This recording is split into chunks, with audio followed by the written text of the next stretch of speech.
जय श्री कृष्ण। तमारुं स्वागत है अमारी चेनल सिम्पल गुजराती रसोई में। तो आज आपणे बनाववाना छे मेथीना थेपला।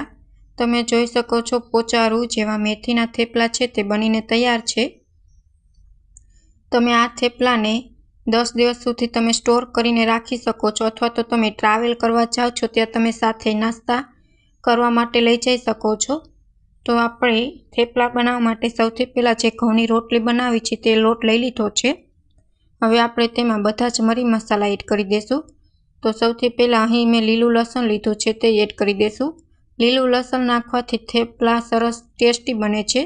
तमारी पासे न होय तो तमे स्कीप पण करी शको छो। हवे अहीं मेथी लई लीधी छे લીલી,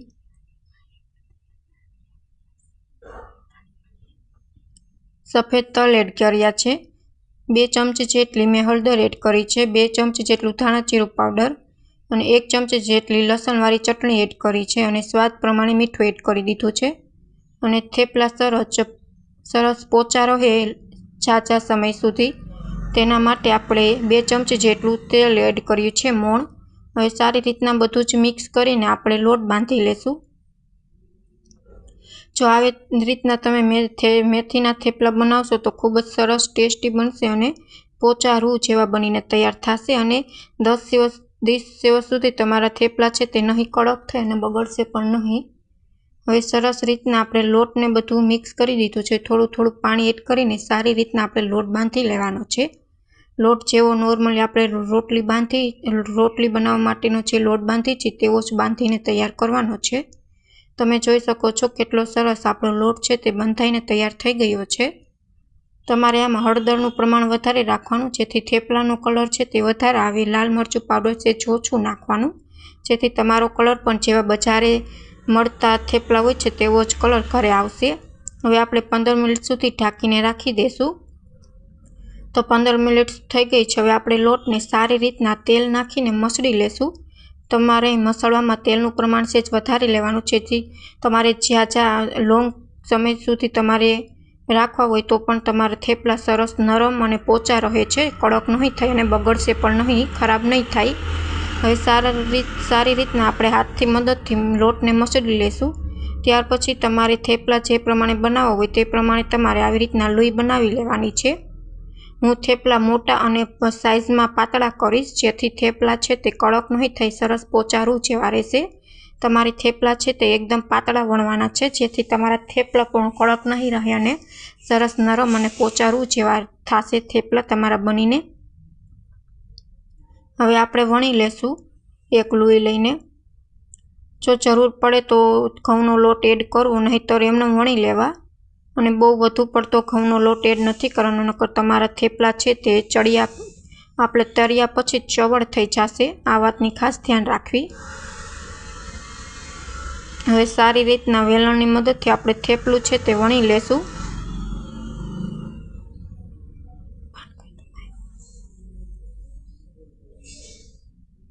થેપલું છે તે એકદમ પાતળું વણશો તો તમારા થેપલા સરસ નરમ અને પોચા બનીને તૈયાર થશે।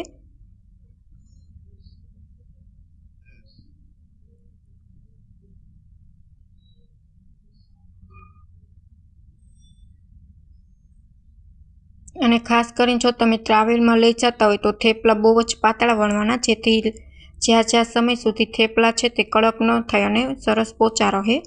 તો તમે જોઈ શકો છો આવી સાઇઝમાં મેં વણીને તૈયાર કરી લીધા છે।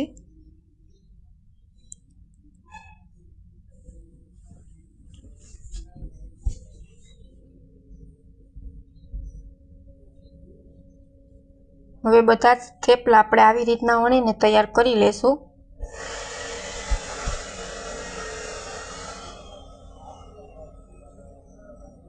ઘઉંનો લોટ તમારે થોડો જ એડ કરવાનો છે।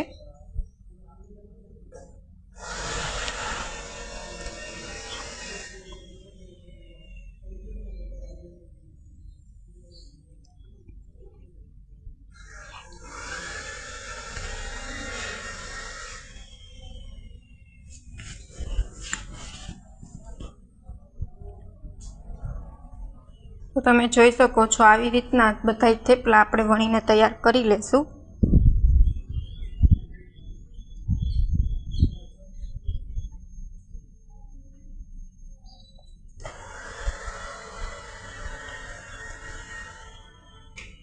તમે જોઈ શકો છો આપણે કેટલા સરસના થેપલા વણીને તૈયાર કરી લીધા છે।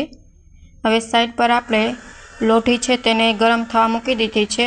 આપણે બધા જ થેપલાને હવે સરસ રીતના તળી લેશું। તો અહીં ગરમ લોઢી પર મેં થેપલું છે તે એડ કરી દીધું છે। હવે એક સાઈડ જ્યાં સુધી શેકાય છે એક સાઈડ પહેલાં શેકવા દેવાનું, ત્યાર પછી આપણે થોડુંક શેકાય ત્યાર પછી આપણે પલટી દેશું અને હવે થોડું થોડું આપણે તેલ કરીને તળી લેશું। થોડું જ તેલ એડ કરવાનું છે, નહીં તો તમારા થેપલામાં તેલ ચડી જશે।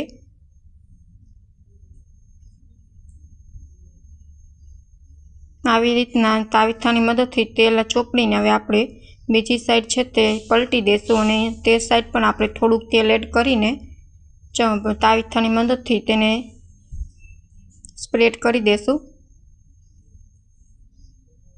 અને બંને સાઈડ સારી રીતના પલટીને થેપલું છે તે આપણે તળી લેશું।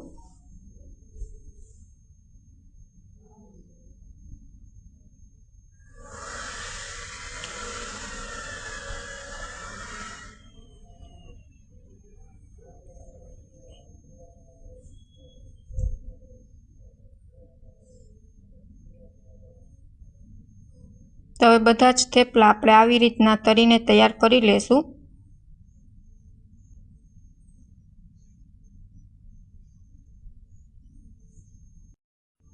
બધા જ થેપલા આપણા તળાઈને તૈયાર છે। તમે જોઈ શકો છો કેટલા સરસ થેપલા બનીને તૈયાર છે। જો તમને અમારી રેસીપી ગમે તો ચેનલને લાઇક કરજો, શેર કરજો અને સબસ્ક્રાઈબ કરજો અને કમેન્ટમાં જરૂર કમેન્ટ કરજો કે તમને અમારી રેસીપી કેવી લાગી।